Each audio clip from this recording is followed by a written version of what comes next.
Bismillah Ibu, Assalamualaikum warahmatullahi wabarakatuh. Waalaikumsalam warahmatullahi wabarakatuh. Ya, Ibu mohon maaf sekali mengganggu waktunya. Ini saya mau minta waktu sebentar untuk wawancara tentang pengambilan keputusan di sekolah, Ibu. Iya, Bu. Ya, mohon izin Gimana? dulu untuk direkam ya, Bu. Ini apa Iya, ini? Ya, enggak boleh, Bu. ya. Mangga, Yang mangga. pertama, bagaimana cara Ibu mengidentifikasi kasus dilema etika atau bujukan moral yang terjadi di sekolah gitu selama ini? Hmm, ya. Kalau selama ini ya kita melihat apa ya? Ada ada nilai-nilai kebaikan yang biasanya berbenturan gitu. Yang apa namanya? Yang mungkin kita bisa nilai eh, A ini benar gitu. Tapi kalau misalnya kita ambil keputusan eh, ada di seberangnya itu B juga yang juga benar gitu. Jadi ini ada benturan gitu. Mungkin Hmm. kalau bisa kita kasih contoh, mungkin ibu juga masih ingat ya beberapa waktu yang lalu ada orang tua kelas 11 gitu yang meminta untuk anaknya teh diizinkan keluar dalam waktu tertentu gitu karena ingin Hmm. diikutkan les intensif. Tapi kan kita sendiri Hmm. punya aturan gitu bahwa kalau di boarding school kan tidak bisa keluar seenaknya karena itu nanti akan berdampak ke banyak hal gitu ya. Nah ini Hmm. berarti ada benturan antara kita bisa menyediakan apa namanya, kita harus menyediakan kebutuhan khusus gitu ya untuk Hmm. seorang siswa gitu dan juga kita apa ya istilahnya menegakkan aturan gitu untuk yang sudah kita sepakati bersama gitu. Jadi itu kan dua-duanya sama-sama hal yang kalau sekilas ya baik gitu ya. Hmm. Jadi tidak apa namanya ada benturan gitu. Nah mungkin ya Hmm. cara identifikasinya seperti itu sih Bu. Iya, berarti mungkin Gitu. dengan cara identifikasi apakah bernilai benar atau tidak ya Bu ya. Kalau misalnya benar dan Betul. benar mungkin itu termasuk dilema gitu ya Bu ya. Jadi bimbang gitu Nah memilih. iya.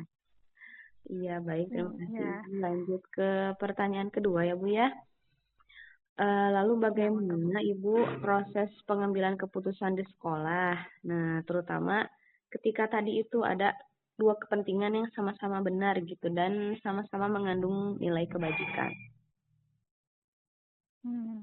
Kalau di kita tentu tidak langsung ya, misal tadi kita tidak langsung menolak keinginan bapak tersebut atau wali tersebut gitu ya, tapi kita coba diskusikan dulu gitu, kita lakukan pendekatan yang istilahnya mungkin kolaboratif dan berimbang gitu ya, kita Hmm. lakukan diskusi terbuka dengan pihak-pihak terkait, misalnya wali asrama, wali kelas gitu, dan juga Hmm. yang misal kalau perlu direktur pendidikan juga gitu. Nah, dan yang kita lakukan dalam proses pengambilan keputusan itu lebih ke musyawarah mufakat sih, Bu.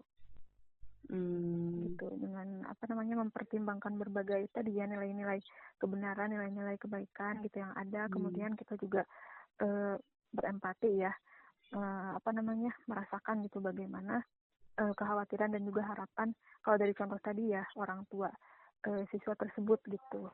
Ya, baik Ibu. Seperti itu paling Berarti Bu. tetap harus ada proses yang harus dijalani ya Bu ya, tidak semata-mata Iya, betul-betul. langsung memutuskan keputusannya begitu ya Bu ya.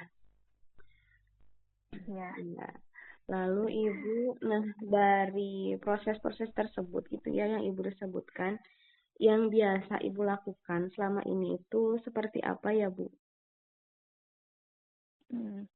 Nah, kalau misal tadi ya kita biar langsung ke apa namanya penerapan gitu ya yang dan ini juga yang sudah dilakukan sebelumnya gitu. Dan biasanya mirip juga sih dengan kalau misal ada kasus dilema serupa gitu. Hmm. Nah, kalau setelah kita menerima laporan gitu atau misal aduan tersebut, nah kita tidak langsung memberikan keputusan ya tadi sudah disebutkan. Nah, Iya. yang dilakukan yang pertama tentu kita apa namanya mengidentifikasi masalahnya gitu apa masalahnya gitu kemudian tadi nilai-nilai apa yang terlibat di dalamnya gitu Hmm. kemudian pihak-pihak mana saja yang bisa kita libatkan gitu atau yang mungkin sudah terlibat ya di dalamnya. Nah setelah kita identifikasi masalahnya seperti apa, kita kumpulkan informasi, kita kumpulkan data-data gitu untuk Hmm. meninjau gitu apakah memang keputusan apa yang dibuat harus A, B atau C gitu. Kemudian mengecek kebenaran apa namanya aduan kalau misalnya itu aduan gitu ya. Mencari tahu bagaimana keputusan ini nanti bisa berdampak gitu ke hal-hal lainnya. Nah, kemudian yang ketiga mempertimbangkan nilai dan prinsip yang sudah kita punya ya. Gitu. Misal tadi ada keadilan gitu. Gimana kalau misalnya semua siswa apa namanya jadi minta keluar semua gitu. Kemudian kepentingan khusus juga itu perlu dipertimbangkan karena kan ya keputusan orang tua ya di sekolah tentu menjadi hal yang penting gitu. Nah, kemudian juga tentu tanggung jawab kita sebagai sekolah pengelola pendidikan itu prinsip yang harus dipegang juga. Gitu. Lalu kita juga membuat hipotesis opsi ya. Kita bikin apa namanya skenario kalau misalnya A seperti apa gitu. Kayak semacam SWOT mungkin ya Bu ya. Gitu. Nah kita kalau misalnya B seperti apa gitu, C seperti apa. Nah lalu setelah namanya opsi-opsi kelihatan, ya kita pilih yang paling minim risikonya, kemudian yang dapat memaslahatkan paling banyak pihak gitu. Lalu setelah itu bisa kita ambil keputusan secara musyawarah tadi ya, dan lalu kita komunikasikan gitu tentu dengan jelas dengan dengan efektif juga gitu ke yang bersangkutan. Misal tadi ke wali siswanya ya, gitu. Nah tapi ya ke wali siswanya dikomunikasikan dengan efektif. Nah tidak berhenti di sini, nah tapi kita juga setelah mengomunikasikan ya setelah semuanya dianggap clear, kita juga melakukan langkah berkelanjutan yaitu mengevaluasi keputusan ini gitu, apakah memang sudah apa namanya berjalan nantinya gitu dampaknya, apakah memang bagus seperti yang diharapkan gitu atau ada efek samping gitu. Nah kalau misalnya ada efek samping ya berarti ini jadi catatan kita yang nanti bisa apa namanya dijadikan dasar buat pengambilan keputusan kita gitu di selanjutnya gitu. Nah, itu paling Bu untuk langkah-langkah ya yang biasanya kita lakukan kalau menghadapi permasalahan seperti itu. Cukup panjang juga ya Bu langkah-langkahnya, berarti lengkap gitu dari pertama identifikasi dulu, terus apa namanya dibuat pertimbangan, membuat keputusannya, lalu tidak berhenti juga sampai di situ, tapi juga perlu apa tadi evaluasi ya Bu ya. Justru itu penting, yang penting mungkin ya dievaluasi itu. Ya, meskipun kadang memang kalau diuraikan banyak ya, tapi tergantung kondisi masalahnya ya. Kalau misalnya masalahnya simple ya bisa lebih simple, tapi tentu dengan si urutan langkah ini tidak bisa dihilangkan gitu, karena ini akan sangat berdampak gitu. Kalau misalnya tidak tersusun seperti itu, mungkin ya lebih inilah gitu, lebih tidak optimal nanti hasilnya. Iya baik Ibu. Lalu dari langkah-langkah tersebut Bu, kira-kira yang Ibu anggap efektif gitu ketika mengambil keputusan tuh yang seperti apa gitu Bu, langkah yang seperti apa yang efektifnya tuh? Dari yang sudah tadi disebutkan Bu? Iya. Kalau langkah sih semuanya mungkin ya, semuanya juga perlu gitu. Jadi kesatuan yang tidak bisa dipisahkan gitu. Kalau misalnya kita poin-poin kan memang banyak ya tadi saya sebutkan ada beberapa poin. Cuma kalau kita lihat secara keseluruhan mah ya kita kenali gitu, kita pahami ya. Setelah itu kita pertimbangkan, baru kita buat keputusan dan dievaluasi gitu. Jadi secara keseluruhannya seperti itu. Nah dalam langkah-langkah tersebut mungkin apa ya yang paling efektif di luar langkah tersebut ya, tapi masih apa ya istilahnya mungkin hal yang sangat berpengaruh juga gitu ya, yang efektif dalam keputusan ya tadi kita harus apa namanya mendengarkan gitu ya, berempati terhadap yang mengadu gitu ya kalau tadi kasusnya seperti itu. Kemudian kita juga memerlukan keterlibatan pihak terkait gitu ya, tentu kita juga harus mempertimbangkan transparansi gitu dan sebagainya.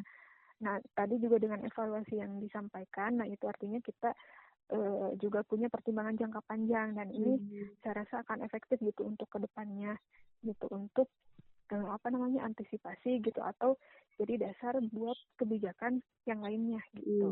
Baik Ibu. Nah itu mungkin. Ya, berarti mungkin kuncinya ada di apa namanya rasa empati tadi gitu ya, dan pertimbangan terhadap jangka panjangnya gitu ya Bu ya. Iya betul. Lalu Bu, dari beberapa kasus gitu yang Ibu hadapi ketika mengambil keputusan, ada nggak sih Bu tantangan gitu yang Ibu rasa menjadi penyulit gitu ketika Ibu mengambil sebuah keputusan? Ya tentu banyak Bu, tentu ada ya. Gitu kalau Contohnya gimana Bu? hal seperti itu, apalagi mungkin dengan apa namanya dengan kondisi saya yang baru, nah baru menjadi ya maksudnya ditempatkan di posisi seperti sukses strategis itu gitu ya, tentu tantangannya yang pertama ya dari pengalaman yang masih minim ya Bu ya gitu, jadi Hmm. perlu apa namanya kadang kaget gitu ya, Hmm. perlu kebiasaan dulu gitu, jadi ada tekanan emosional gitu dari misal dari pihak orang tua, dari apa namanya dari atasan atau misal dari rekan kerja, mungkin semuanya sama-sama ingin kebaikan gitu, tapi Hmm. apa namanya karena pengambil keputusan utamanya ada misal di kebetulan ada di posisi saya waktu itu, jadi Hmm. ya apa namanya itu jadi tekanan yang cukup ini sih Bu, gitu. Tekanan Hmm. emosional ya, lebih ke Hmm. emosional. Sebenarnya masih banyak sih apa namanya tantangan-tantangan yang lainnya ya gitu, tapi kalau di highlight mungkin itu sih Bu, Oh gitu, baik. itu dari pengalaman gitu Mm-mm. dan sebagainya. Iya. Lalu Ibu, ketika Ibu mengambil keputusan itu, apakah Ibu membuat jadwal khusus gitu? Misalnya hari ini harus menyelesaikan langkah A, B, C, atau misalnya hari ini untuk harus ada tindak lanjut apa gitu? Apakah ada jadwal seperti itu?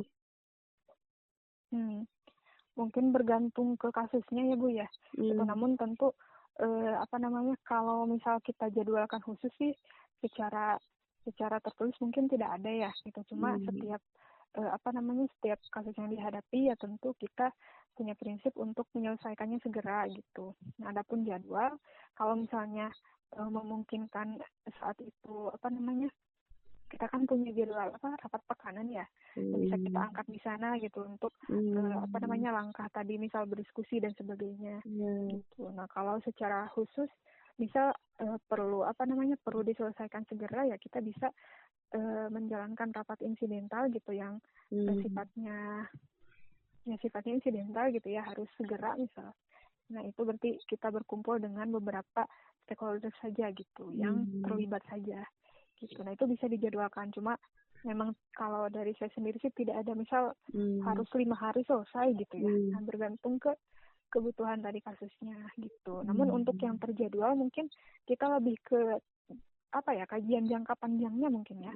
Nah kalau kita sudah apa namanya pernah menerima kasus A, kasus B, kasus C, kita kan punya catatan lah istilahnya ya. Hmm. Catatan itu kemudian jadi apa namanya bahan kajian kita gitu. Kemudian nantinya bisa ada luaran untuk workshop atau seminar gitu ya, cara Hmm. penanganan A, B, C gitu. Kemudian juga bisa dalam raker yang tahunan kita laksanakan gitu. Kalau Hmm. misalnya nanti bentuknya berbentuk program gitu. Hmm. Ya, ya. Namun untuk penyelesaian ya tadi bergantung ke kebutuhan. Oh iya ya.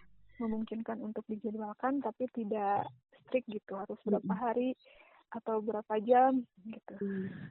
Itu mungkin Bu. Iya, berarti menyesuaikan ya Bu. Lalu Iya. mungkin sambil, bukan sambil ya, berarti memanfaatkan juga kesempatan dan potensi yang ada gitu ya Bu ya. Mungkin Betul apa betul. namanya Waktu. bisa dapat masukan mungkin gitu ya Bu dari rekan-rekan yang lain. Betul. Ya, baik Ibu. Nah, Seperti itu Bu. untuk menyelesaikan kasus-kasus tersebut gitu, apakah ada tokoh atau orang atau mungkin faktor-faktor tertentu gitu yang dapat membantu ibu ketika mengambil keputusan. Hmm. Tentu ada ya Bu, dan ini juga bergantung tadi ya, bergantung pada apa namanya kasusnya atau bergantung pada kejadiannya ya. Hmm. Uh, ya contohnya misal kalau dari kasus yang tadi kita bisa apa namanya faktor penentu juga dari bisa dari wali asrama gitu, kemudian wali kelas, atau Hmm. misal kalau perlu juga dengan melibatkan direktur pendidikan, beliau kan yang secara apa namanya secara keseluruhan ya Ya. eh, apa namanya membawa kita dalam program-program pendidikan gitu. Jadi tentu keputusan yang kita ambil satu duanya bersinggungan gitu yang harus Hmm. diketahui oleh direktur pendidikan. Jadi memang ada pihak-pihak yang terlibat gitu dan itu bergantung ke masalah-masalahnya atau faktor Hmm. lainnya, tentu data-data ya, data-data Hmm. pendukung gitu. Jadi tidak hanya mengandalkan apa namanya yang kita lihat saat itu saja gitu, tapi mungkin perlu pendalaman juga gitu, pendalaman fakta gitu. Kalau misalnya perlu juga kita mungkin bisa melibatkan saya ya, membuka peluang gitu. Mungkin bisa juga melibatkan konsultan atau mitra khusus gitu kalau misalnya yang saya tidak kuasai ya, hal yang saya tidak kuasai gitu, kemudian perlu mitra khusus, ya itu juga kemungkinan bisa ini sih, itu bisa terjadi. Iya. Lalu Ibu dari pengalaman-pengalaman yang Ibu dapatkan gitu, kira-kira pembelajaran apa saja gitu yang bisa Ibu ambil gitu dari pengalaman tadi ketika mengambil keputusan dilema etika? Yang paling sebenarnya banyak ya mungkin pembelajaran yang bisa diambil, tapi yang saya highlight mah itu paling Bu, komunikasi ya, cara kita komunikasi gitu. Saya pun kan ya istilahnya dalam hal komunikasi masih sangat jauh dari ideal ya Bu ya. Jadi sambil belajar ternyata ngaruh banget gitu ya, cara kita berkomunikasi gitu, kemudian keterbukaan kita, bagaimana kita istilahnya menunjukkan bahwa kita ini jujur gitu, bertransparan gitu, kemudian kita menginginkan kebaikan bersama gitu ya, enggak menyembunyikan sesuatu. Nah itu menurut saya ternyata sangat sengaruh itu gitu ya dalam penyelesaian konflik atau misalnya dalam pengambilan keputusan gitu, dan lain-lain gitu Bu. Kalau yang lainnya sih tergantung konteksnya ya, misal tadi dalam ada wali yang wali yang protes gitu, bukan protes ya, ini mempunyai keinginan tertentu gitu. Ya, nah berarti kita juga jadi ada pembelajaran, ternyata kita belum seefektif itu gitu menyampaikan atau meyakinkan mereka gitu. Program kita itu ternyata belum diterima secara utuh gitu oleh mereka, padahal sudah selengkap itu gitu. Nah itu sih paling kalau pembelajarannya ya sangat banyak, tapi kalau yang saya highlight itu lebih ke cara kita komunikasi gitu ya. Kemudian penjagaan situasi diri dan juga lingkungan ya, itu maksudnya menjaga kestabilan emosi yang lain-lain gitu, itu juga ternyata sangat ngaruh gitu ya. Apalagi kita berhadapan manusia dengan manusia kan biasanya dilemanya gitu. Iya betul Bu. Ya, berarti kuncinya di situ ya Bu ya, komunikasi yang terbuka gitu ya Bu ya. Betul. Iya. Baik Ibu. Terima kasih banyak. Ini sudah banyak pertanyaan ini saya ajukan. Sudah banyak juga informasi yang saya bisa terima gitu dan bisa jadi pembelajaran juga pastinya untuk saya gitu Bu. Terima kasih banyak. Mohon maaf. Ya, sama-sama Bu. Waktunya. Nggak apa-apa Ibu. Saya juga mohon maaf mungkin kalau jawabannya belum mengenai apa yang Ibu tanyakan, ya nanti bisa bisa diminta untuk diperjelas lagi saja gitu. Ya. Kalau misal belum menyentuh apa yang Ibu tanyakan gitu ya. Nah saya mungkin ya menjawabnya hanya sekadar yang dirasakan ya saat ini untuk dilema dilema etika gitu atau bujukan moral gitu kan. Saya baru istilahnya mungkin tahu ya sekilas gitu. Kalau teori secara fullnya kan mungkin Bu Risma malah lebih tahu gitu ya gitu, untuk teori secara fullnya. Jadi ya begitulah Bu. Iya Bu, udah lebih dari cukup. Ini juga hatur nuhun pisan Bu ya. Ganggu ini mah. Iya, nggak apa-apa Bu. Selamat istirahat lagi ya Bu. Mangga Bu. Ya, betul juga. Ya, assalamualaikum. Waalaikumsalam warahmatullahi. Gimana kabar Ibu, sehat? Alhamdulillah. Ya Ibu, mohon maaf ini saya mau meminta waktunya sedikit untuk mewawancari Ibu tentang beberapa kasus dilema etika yang pernah Ibu hadapi di sekolah. Ya. Boleh langsung Bu? Boleh. Yang pertama, bagaimana sih cara Ibu gitu mengidentifikasi kasus di sekolah termasuk dilema etika atau termasuk bujukan moral? Kalau yang pernah terjadi atau biasa terjadi di sekolah. Dilema etika itu yang seperti apa sih gitu kan, kita belum gambaran ya. Biasanya kan mencontek seperti itu kan dilema etika, atau ada diskriminasi dari guru dan juga peserta didik, itu dilema etika yang disebut terjadi. Cara mengidentifikasinya yang pasti menganalisis dulu situasi. Kita harus membedakan informasi fakta dan juga opini pribadi. Nah, mengapa ini disebut dilema? Ya karena itu susahnya mengidentifikasi mana data-data yang fakta dan mana data-data yang bersifat opini. Selanjutnya setelah bisa dibedakan, dianalisis, tentunya harus ada pengambilan keputusan untuk menindaklanjuti hal tersebut. Seperti ini. Gitu ya. Jadi diidentifikasi dulu gitu ya, ya. Termasuknya kemana-kemananya gitu.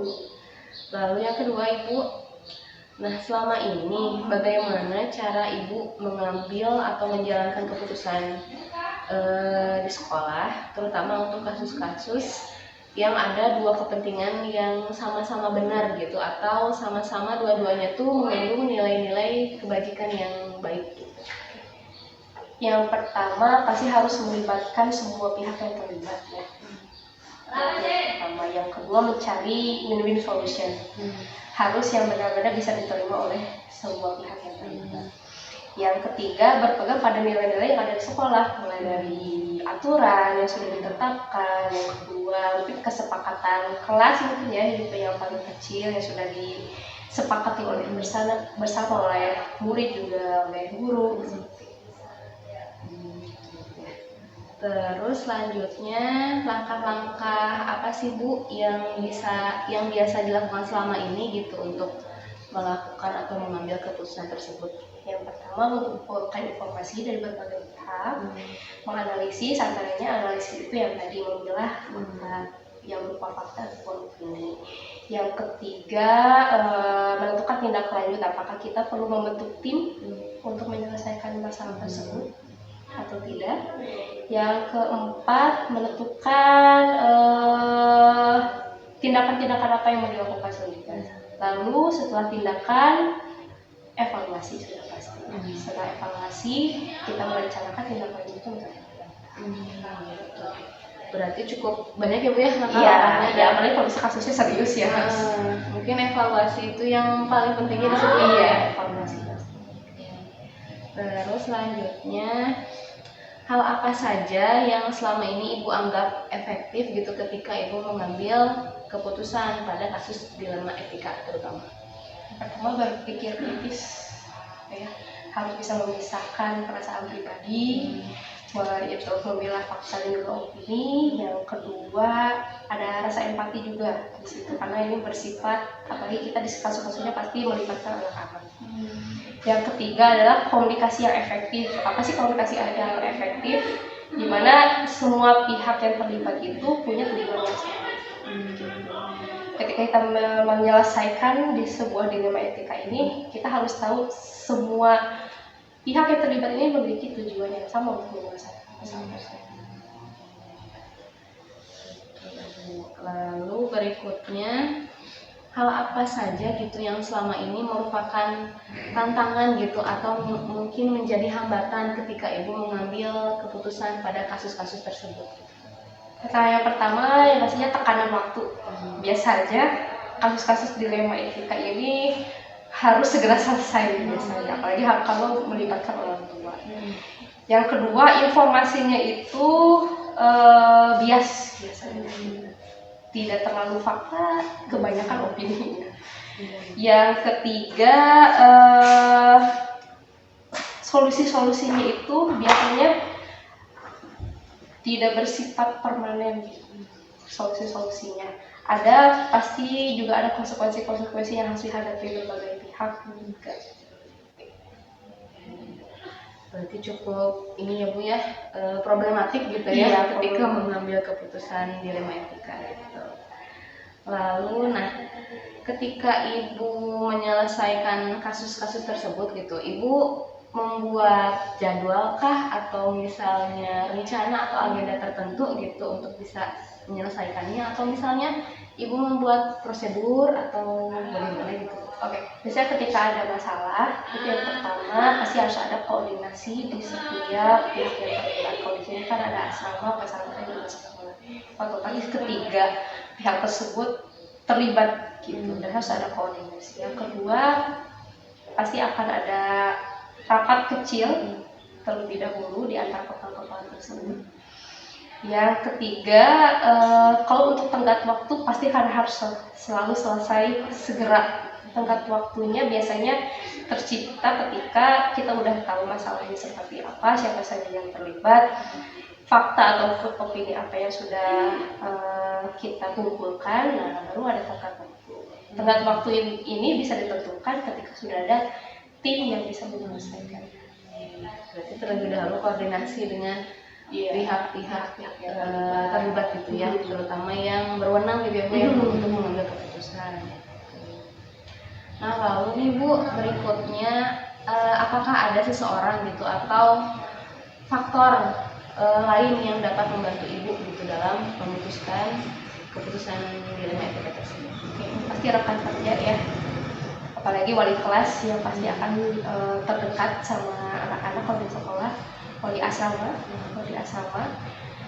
Lalu yang mempermudah itu ilmu sudah pasti. Kasus-kasus yang terjadi itu bisa diselesaikan dengan ilmu, apalagi yang kekerasan seperti itu. Yang ketiga adalah pihak-pihak yang profesional. Apabila memang kasusnya sudah sangat besar gitu, harus melibatkan pihak-pihak yang profesional. Berarti cukup banyak ya Bu ya faktor yang mendukung gitu ketika pengambilan keputusan itu. Nah lalu Ibu terakhir dari hal-hal tadi yang telah disampaikan gitu ya Bu ya, dari cara mengidentifikasi kasusnya, dari cara Ibu memproses kasus tersebut. Nah apakah ada pembelajaran gitu Bu yang Ibu ambil dari berbagai pengalaman Ibu dalam menghadapi kasus dilema etika? Pembelajarannya biasanya pembelajaran bagaimana kita sudah memutuskan suatu solusi. Biasanya ada yang tepat, ada yang tidak. Yang kedua, pembelajarannya adalah bagaimana supaya kita harus tetap berpikir kritis. Yang ketiga, kita juga harus bisa bersikap legowo bahwa tidak ada jawaban yang sempurna. Berarti balik lagi ke tergantung berapa banyak pengalaman Ibu ya, atau berapa banyak kasus juga yang telah diselesaikan Ibu ya. Baik Ibu, terima kasih banyak untuk waktunya, untuk wawancaranya dan informasinya. Semoga kedepannya bisa lebih baik lagi. Amin.